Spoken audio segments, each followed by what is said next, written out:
Assalamualaikum warahmatullahi wabarakatuh. Hai teman-teman, perkenalkan nama saya Muhammad Fitra Mesa Maulana. Saya dari Prodi Akuntansi Syariah. Di sini saya akan menjelaskan dan memaparkan materi mengenai SPT tahunan orang pribadi dengan SPT tahunan badan. Jadi di sini saya akan membahas tentang SPT tahunan pribadi. Nah, SPT tahunan pribadi itu apa? Dan siapa yang wajib lapor serta bagaimana cara pelaporannya.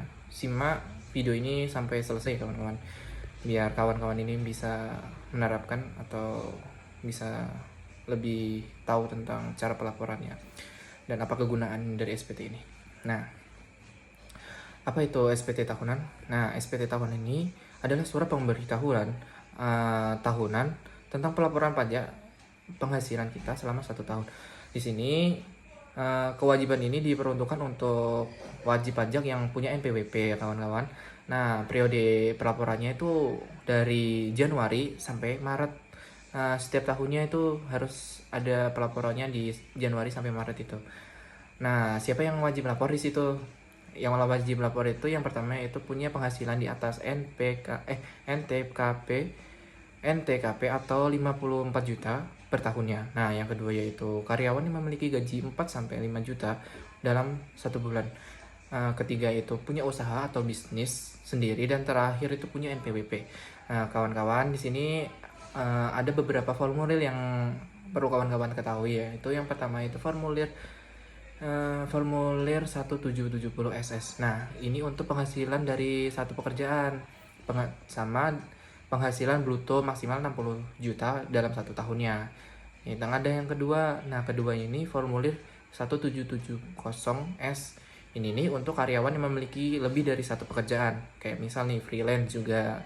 Dan pekerjaan dari penghasilannya itu bisa lebih dari 60 juta dalam 1 tahunnya itu. Yang ketiga nih ada di formulir 1770. Ini digunakan untuk yang memiliki usaha sendiri atau pekerjaan bebas yang penghasilannya dari dalam negeri maupun dari luar negeri. Jadi berikut ini saya akan memaparkan video tentang cara pelaporan SPT melalui online. Seperti berikut ini. Pajak orang pribadi yang merupakan pegawai pada aplikasi Cortex dengan menggunakan bahasa Inggris. Sebagai perhatian, informasi yang disampaikan pada media ini dapat berubah sesuai dengan perkembangan ketentuan perpajakan terbaru dan proses pengembangan sistem Cortex. Untuk tujuan keamanan data, Cortex hanya dapat diakses oleh pihak yang berwenang. SPT hanya dapat dibuat oleh orang pribadi sebagai pengurus, konsultan, atau pihak ketiga lainnya yang ditunjuk. Sebelum melakukan pelaporan SPT, silakan pastikan role yang dipilih sudah sesuai. Silakan login ke Cortex dengan menginputkan NPWP 16 digit, kata sandi, dan CAPTCHA yang muncul. Kemudian klik tombol login. Untuk mengakses menu SPT, silakan pilih menu Tax Return, kemudian pilih submenu Tax Return. Berikut adalah tampilan menu Tax Return. Untuk membuat SPT, silakan klik tombol Create Tax Return. Untuk membuat SPT tahunan PPh orang pribadi, silakan pilih pilihan sesuai dengan tampilan di layar dan sesuaikan dengan tahun pajak dan status pembetulan SPT yang akan dilaporkan. SPT berhasil dibuat dan akan muncul pada menu Tax Return Not Submitted. Silakan pilih tombol View untuk mengisi SPT. Berikut adalah tampilan SPT yang telah dibuat. Secara otomatis, SPT akan terbentuk formulir induk dan lampiran 1. Pada Cortex, pengisian SPT dimulai dari induk terlebih dahulu dengan menjawab pertanyaan-pertanyaan pada induk SPT. Jika kawan pajak adalah seorang pegawai, maka silakan pilih yes pada bagian B poin 1A. Kemudian, silakan berpindah ke lampiran 1 bagian D untuk mengisikan detail penghasilannya. Bagian ini akan terisi otomatis jika pegawai telah mendapatkan bukti potong tahunan dari pemberi kerja. Silakan klik tombol Add apabila terdapat penghasilan tambahan yang belum terinput. Silakan melengkapi detail penghasilan dan klik Save apabila sudah selesai. penghasilan yang berhasil diinput akan muncul di SPT lampiran 1 bagian D. Kemudian, kita kembali ke induk untuk melengkapi bagian C dengan mengisikan PTKP dan komponen pengurang penghasilan lainnya apabila ada. Kemudian, pada bagian D, apabila mempunyai bukti potong PPh, silakan pilih yes pada poin 10A. Silakan berpindah ke lampiran 1 bagian E untuk mengisikan detailnya. Bagian ini juga akan terisi otomatis sesuai dengan PPh yang telah dipotong dan disetorkan oleh pemberi kerja. Silakan klik tombol Add untuk menambahkan potongan PPh yang belum diinput. Silakan mengisikan detail pemotongan PPh dan klik tombol Save apabila sudah selesai. Bukti potong yang berhasil diinput akan muncul pada lampiran 1 bagian D. Kemudian, kita kembali ke induk untuk melengkapi bagian D dan bagian E. Jumlah PPh terutang yang masih harus dibayar akan diketahui dari poin 11C. Selanjutnya, silakan lengkapi bagian F apabila SPT pembetulan, bagian G apabila status SPT lebih bayar, dan bagian H apabila terdapat angsuran PPh pasal 25. Selanjutnya, silakan lengkapi bagian I. Apabila memiliki kewajiban atau utang pada akhir tahun pajak, silakan pilih yes pada poin 14B dan mengisikan detailnya pada lampiran 1 bagian B. Kemudian, silakan lengkapi bagian I dengan pilihan penghasilan lainnya, seperti penghasilan final atau penghasilan yang bukan merupakan objek pajak apabila ada. Selanjutnya, kita berpindah ke lampiran 1 bagian A untuk mengisi daftar aset atau harta yang dimiliki pada akhir tahun pajak. Bagian ini wajib untuk diisi. Silakan klik tombol Add untuk menambahkan harta sesuai dengan jenis dan klasifikasinya.